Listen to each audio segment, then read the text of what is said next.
Malinaw po natin narin naman ang kapatid na Edwin Sabala ang pinakalayunin ng mga partido na ating sama-sama sinasagawa sa araw na ito.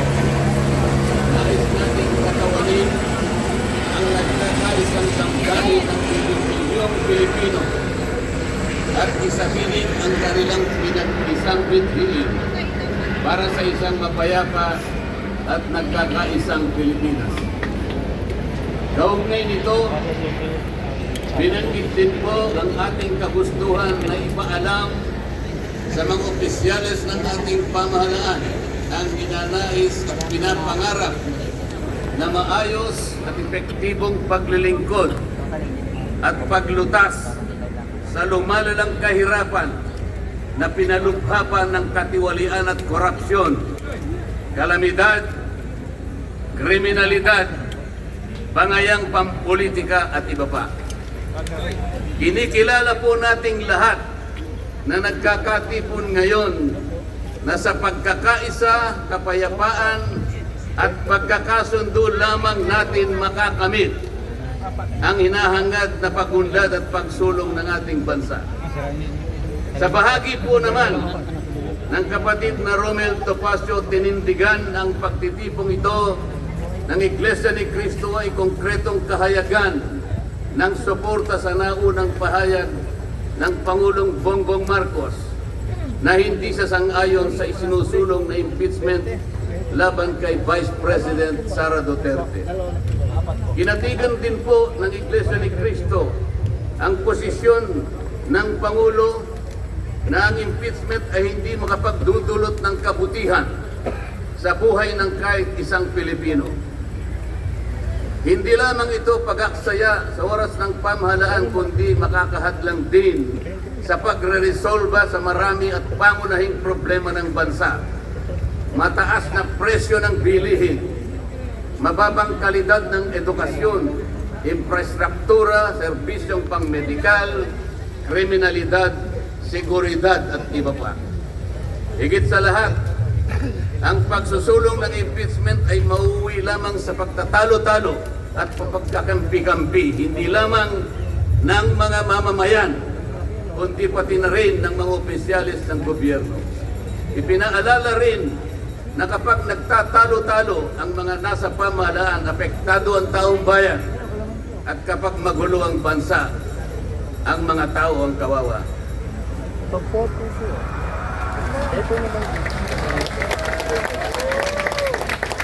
Lagyan po natin ng konteksto ang dalawang pagpapahayag na nauna upang lalong mabigyan ng diin ang kahalagahan ng pagkakaisa, pagkakasundo at kapayapaan sa ikalulutas ng panganib na dulot ng kahirapan dahil sa lumulubang katiwalian, korupsyon, kalamidad at lalo lamang napabibigat ang buhay at pamumuhay ng ating mamamayan.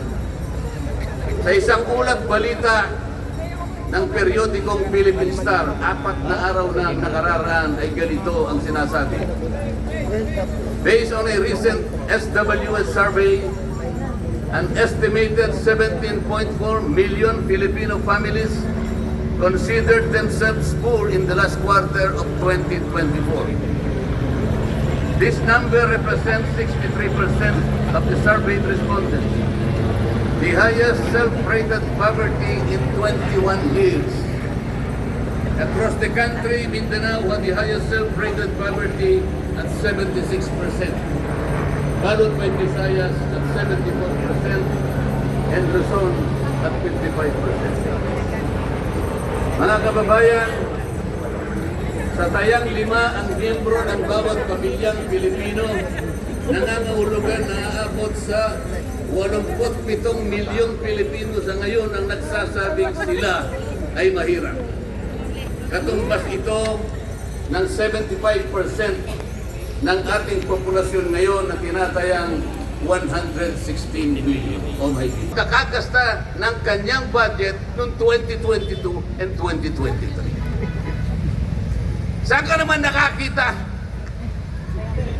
ng ganong klaseng direksyon? 2025 ang dapat pag-usapan Ang kanilang pilit na itinatanong ay paggamit o paggasta niya noong 2022 at 2023. Ang sabi po ng Vice President, siguro nainis na rin, I forgo my opportunity to defend this 2025 budget and I leave it to the discretion of the House of Representatives as presented. Oh, ayaw pa nilang tanggapin. Ang ibig sabihin, ayaw ko nang idepensa sa inyo. Bahala na kayo. Kung anong gusto nyong ibigay sa akin, bahala na kayo. Ano pong ginawa nila? Hindi. Kinakailangan magsakutin mo lahat ito. Walang exempted dito. Kahit ano nga isa, kailangan namin tama po yung lahat po ng paggasta ng pera ng bayan ay kailangan pong suriin. Totoo po yun. Ngunit meron pong pagkakataon at panahon sa paggawa nito. Hindi po sa panahon ng pipresenta ng budget. So ang ginawa po nila, tinawag uli ang pangalawang Pangulo sa isang pagdinig sa isang committee na kung tawagin ay Committee on Good Government. Alam po ninyo yung pagsisimula nila para magkaroon ng katwiran na masabi na ang Vice President. Kinasangkapan nila yung isa sa amin, isang representative sa Maynila, tumindig at nag-privilege speech. Yung subject matter po ng kanyang privilege speech ay kaugnay po ng budget na pinagtatalunan na po sa plenaryo at sa committee. Sa tuntunin po ng House of Representatives, no one should avail of the privilege hour if the subject matter is related to a pending bill. Nandun na po yung bill sa baba. Pinagsalita ko po yun. Nung banggitin ko po ito, nire-raise ko po, sabi ko, wala pong katwiran ito. Kailangan po tindigan ninyo, sundin ninyo ang ating tuntunin. Kapag hindi tayo sumunod sa ating tuntunin, sinong maniniwala sa atin na tayo may karapatan gumawa ng batas para sa ikabubuti ng ating bansa?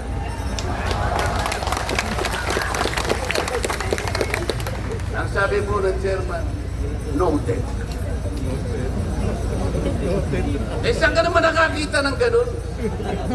Ang House of Representatives ay lugar ng pagdidebate.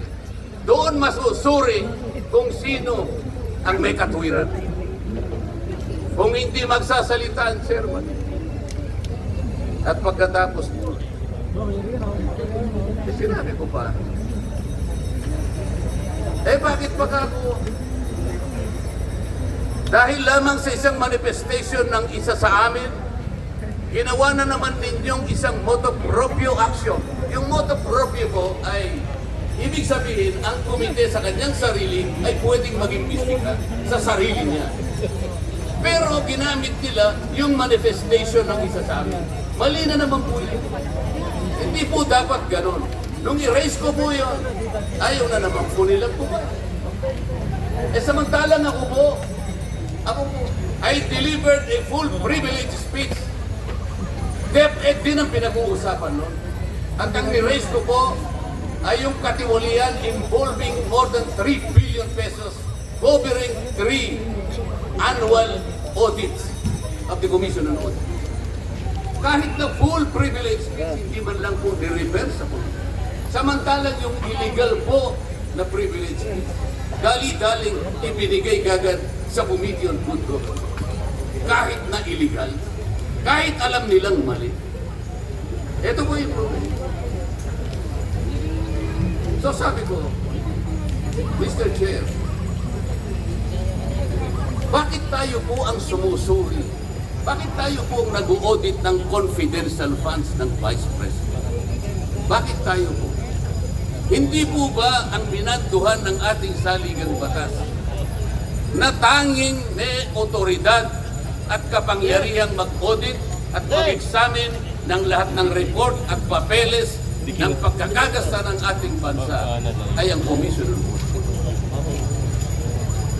Ni-raise ko na naman po yan. Ayaw pong sumagot ng chair. At pinasasagot po sa akin ay yung hindi abogado. Sabi ko, Mr. Chair, nilapitan ko po siya. Mr. Chair, huwag naman pong ganito. Ilagay naman po natin sa konteksto at sa regulasyon ng ating ginagawa. Tinatanong ko po ay isang constitutional issue. Bakit ang pasasagutin mo sa sultuhin?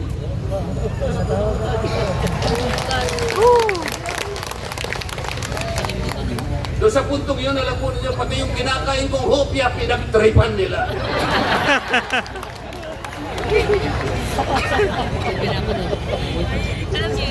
Ang Iglesia ni Cristo ay hindi po laban sa impeachment, sapagkat ang impeachment ay itinatadhana sa saligang batas.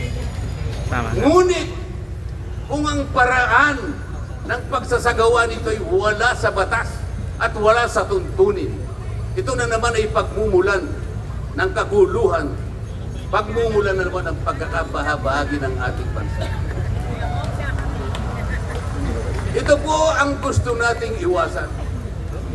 Ito po ang gusto nating iwasan. Iniimbestiga nila po yung confidential funds. Ang tanong ko po, Mr. Chairman, mahigit pong 400 opisina at ahensya ng ating pamahalaan ang tumatanggap ng confidential funds. At sila din ay natatawagan ng pansin ng Commission on Audit. Bakit naman isang opisina lang ang pinipilit yung usisain? Hindi ba masyadong halata namang pamumuliti kaya? Ito po yung gusto nating liwanagin.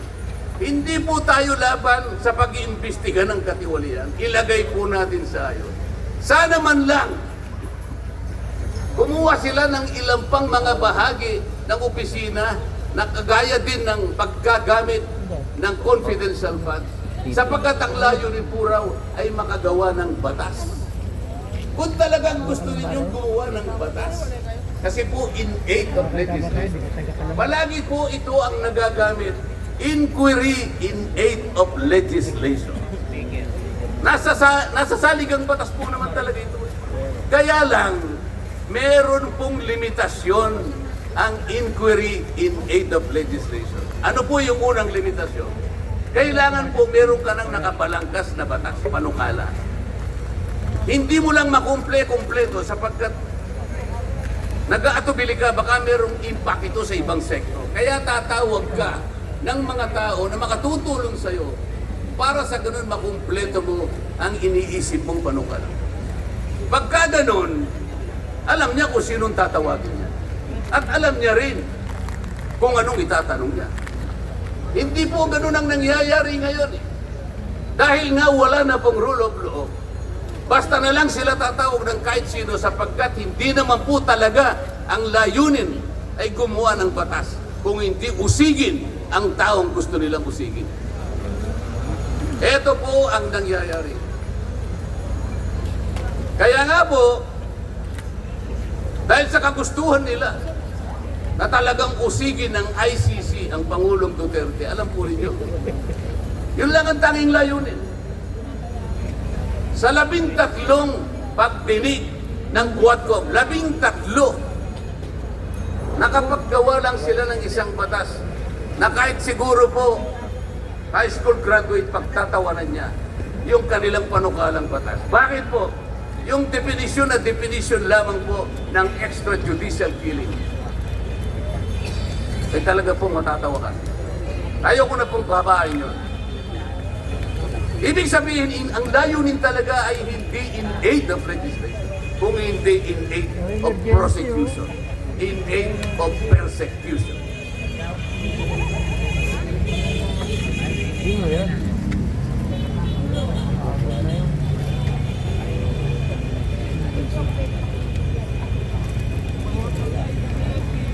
Kanina po, mga kababayan, napanood po ninyo ang video na kung saan ay nagpahayag ng di pagsang-ayon si Pangulong Marcos sa namumuong impeachment laban sa pangalawang Pangulo. Ulitin ko lamang po yun. Sabi niya, tumutukoy po dun sa pagsasagawa ng impeachment. This is not important. this does not make any difference to even one single Filipino life. So why waste on this? What will happen if somebody files an impeachment? It will tie down the House. It will tie down the Senate. It will just take up all our time, and for what? For nothing, for nothing. Sabi po nito, none of this will help improve a single Filipino life. As far as I am concerned, it is a storm in a teacup. Sa tempest in a teacup, ang ibig sabihin, isang napakaliit na bagay na pinipilit ninyong palakihin. Napakalaki ng problema ng bansa ang inaharap natin. Ito ang ating atupagin. Ito yung gustong mangyari ng Pangulo ng Republika ng Pilipinas.